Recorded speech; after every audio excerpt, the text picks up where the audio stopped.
ফিরে এলাম বিরতির পর। এবারে নজর রাখবো উত্তর পূর্ব ভারত এবং উত্তরবঙ্গের দিকে, কারণ বলা চলে যে এক প্রকার নেশার স্বর্গরাজ্য হয়ে উঠেছে এই দুটি বঙ্গ। জলপাইগুড়িতে দুজন ড্রাগ কারবারিকে গণধোলাই আম জনতার। আরো 22 জন ড্রাগ কারবারির নাম থানায় জমা দিল সাধারণ মানুষ। এ ব্যাপারে স্থানীয় মানুষ কি জানালেন শোনাবো। আজকে একটা ছেলেকে আটক করেছি কি কারণে? ওরা নেশা করতে কিভাবে ধরলেন? এখন ধরলাম টাকা নিয়ে গাড়ি গাড়িটা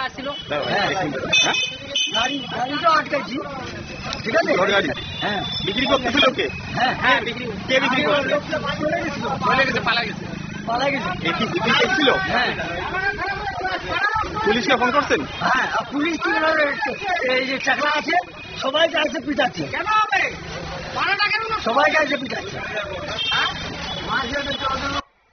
আপনারা শুনলেন সংশ্লিষ্টের বক্তব্য। তারা জানালেন যে জলপাইগুড়িতে যে দুজন ড্রাগ কারবারি তাদের দুজনকে গণধোলাই দিয়েছে স্থানীয় মানুষেরা। এই ব্যাপারে আরো বিস্তারিত জানবো। আমাদের টেলিফোনে যুক্ত হয়ে গেছে প্রতিনিধি টুপাই হোর।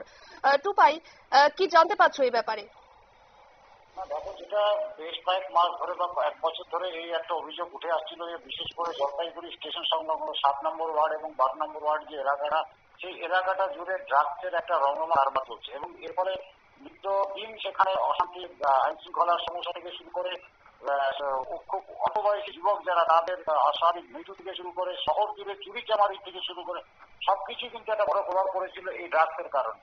এবং যেটা গত কয়েকদিন ধরে সেখানে তার বিরুদ্ধে মানুষ উঠে দাঁড়িয়েছে এবং আমাদের পাড়া আমাদের সমাধান করে রাজ্য সরকারের যে প্রকল্প চলছে বিভিন্ন ওয়ার্ডগুলোতে, সেই ওয়ার্ডে কিন্তু সাধারণ মানুষ সোচ্চার হয়ে উঠেছিল।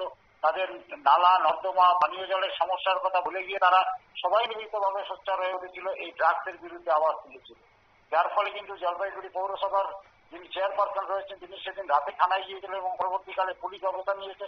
সব থেকে বড় যেটা কথা যে এবার এই প্রথম কিন্তু জলপাইগুড়ি শহরের সাধারণ মানুষ ওই এলাকার জলপাইগুড়ি পৌরসভার 7 নম্বর 12 নম্বর ওয়ার্ড যেগুলো রয়েছে সেই এলাকার স্থানীয় মানুষরা নিজেরাই কিন্তু সেই ড্রাগ সেবনকারী এবং ব্যবহার বিক্রিকারী যারা করে তাদেরকে ধরে ধরে রীতিমতন তাদেরকে মারধর করে তাদেরকে পুলিশের হাতে তুলে দিচ্ছে। এবং এই যে ঘটনাটা গত 4 দিন ধরে চলছে, আজকে সকালে এমন ঘটনা ঘটেছে, দুজনকে হাতে হাতে ধরে তাদেরকে কিছুটা মারধর দেওয়া হয় এবং অবশেষে পুলিশ খবর পেয়ে তাদেরকে পুলিশ আটক করে নিয়ে এসেছে। এর ফলে কিন্তু জলপাইগুড়িতে ড্রাগসের বিরুদ্ধে একটা বড় অভিযানে নেমেছে সাধারণ মানুষ, সঙ্গে পুলিশ তার সহযোগিতার হাত বাড়িয়ে দিয়েছে। ধন্যবাদ টুপাই।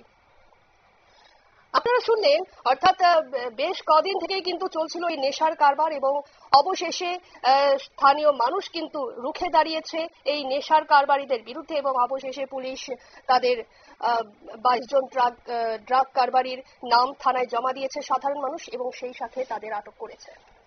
নিয়ে নিচ্ছে ছোট্ট একটি বিজ্ঞাপন বিরতি, সঙ্গে থাকুন।